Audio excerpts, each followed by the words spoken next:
In this video, we're going to talk about how to create a 3D prototype in Figma.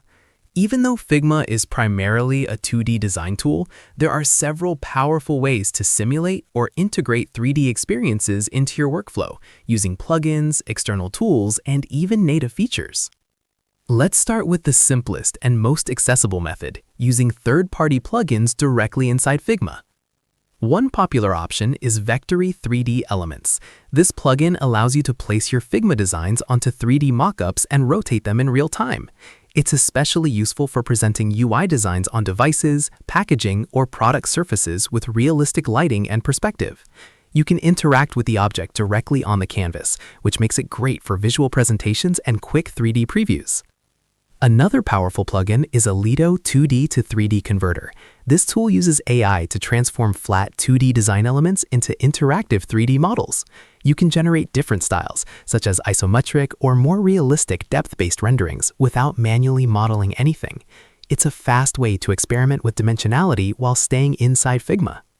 There's also Simple 3D Viewer, which allows you to import .fbx and .obj files directly into your canvas for viewing. If you already have 3D assets created in other software, this plugin makes it easy to bring them into your design environment and present them visually.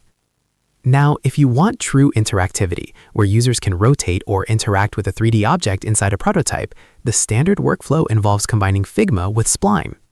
Spline is a dedicated 3D design tool built for interactive web experiences. You can create or import your 3D scene directly inside Spline, adjust materials, lighting, and animations, and then generate a public export link or embed code.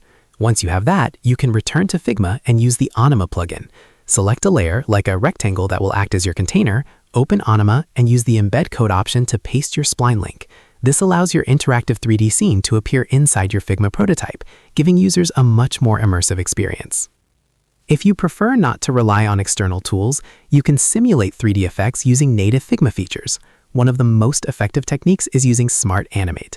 For example, you can create two variants of a card component, one showing the front and the other flipped horizontally to represent the back.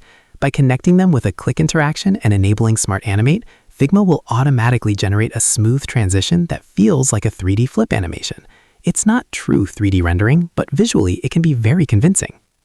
Another technique is isometric design. With plugins like isometric, you can transform flat layers into isometric perspective. This creates the illusion of depth and structure without using actual 3D models. It's especially useful for dashboards, system diagrams, or stylized illustrations where you want a dimensional look while maintaining vector flexibility.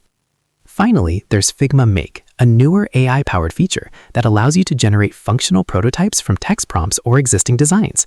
While it's not a dedicated 3D modeling tool, it can accelerate the creation of complex scenes and visually rich layouts, including depth-based compositions that feel more immersive.